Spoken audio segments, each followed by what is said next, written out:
Hey there friends. I'm Bhola, your guide to the most chilling and creepy tales from unique people and mysterious places.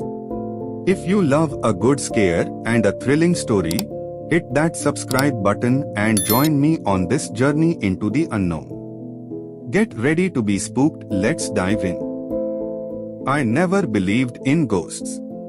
I'm Jignesh, a practical guy from Gujarat, and I always laughed off the ghost stories my friends told me, especially the ones about Dumas Beach. To me, the beach was just another place, beautiful during the day, but deserted and quiet at night. I never bought into the tales of spirits wandering the sands, haunted by the past of ancient cremations. It was all just superstition, right? One late night, after a small get-together at a friend's house, I was cycling home. The road near Dumas Beach was eerily dark, silent, and stretched out endlessly. Only the dim moonlight and the flickering headlamp of my bicycle broke the darkness. The chill in the air brushed against my face, but I dismissed it as just the seaside breeze. The sound of my pedaling was the only thing I could hear. As I rode, something caught my eye. A woman. She was standing by the roadside, her figure draped in a flowing white sari, her long black hair cascading like a shadow down her back. She was unnervingly still, as if waiting for something or someone. I slowed down, my logical mind pushing aside any uneasy thoughts. What was a woman doing out here alone at this hour? As I approached, she turned her head to look at me. Her face was strikingly beautiful but unnervingly pale. Her lips curled into a faint, almost unnatural smile. "Can you help me?" she asked in a soft voice, melodic but carrying an undertone that sent a shiver down my spine. I hesitated, still trying to make sense of the situation. "What's wrong?" I asked. "My car broke down further down the road," she said, pointing into the darkness. "I need a ride to the main road."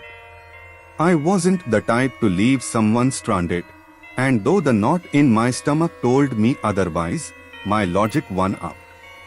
"Hop on," I said, as I held out the back of my cycle. She climbed onto the back of my bike silently, her hands resting lightly on my shoulders.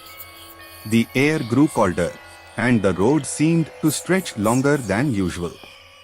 It felt different, as though the night was pressing in closer around us. The silence between us was suffocating, broken only by the soft creak of the pedals beneath me. Trying to break the tension, I glanced back. "So, where exactly is your car?" There was no answer. I turned to look over my shoulder and froze. The woman wasn't there anymore. My heart dropped into my stomach. The cycle wobbled as I stopped abruptly, breathing shallowly. Where did she go? Had she fallen off? Was it a prank? "Hello?" I called out into the still night, my voice bouncing off the empty road. Then, out of nowhere, I heard her voice.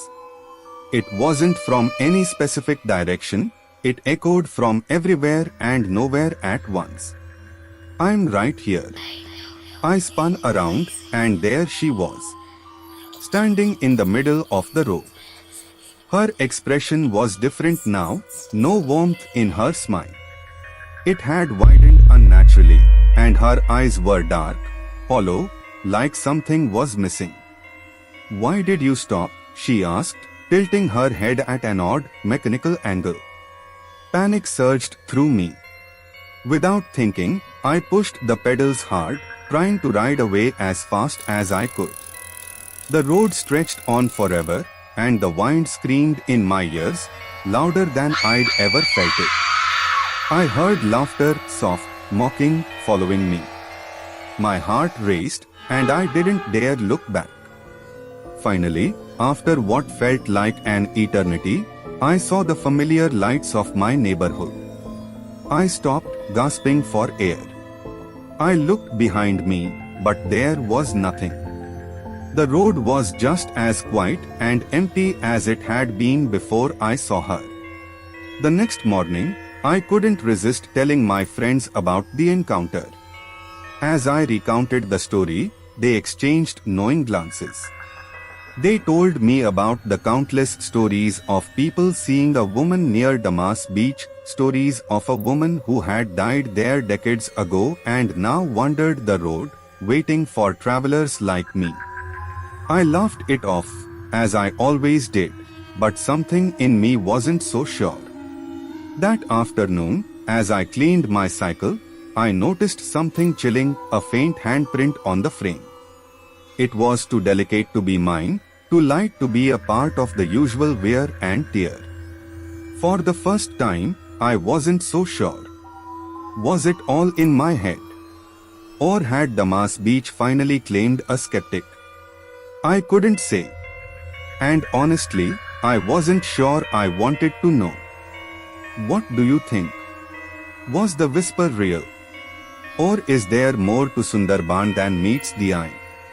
Share your thoughts in the comments below. I hope you enjoyed this airy tale. Stay tuned, there's more mystery waiting to be uncovered.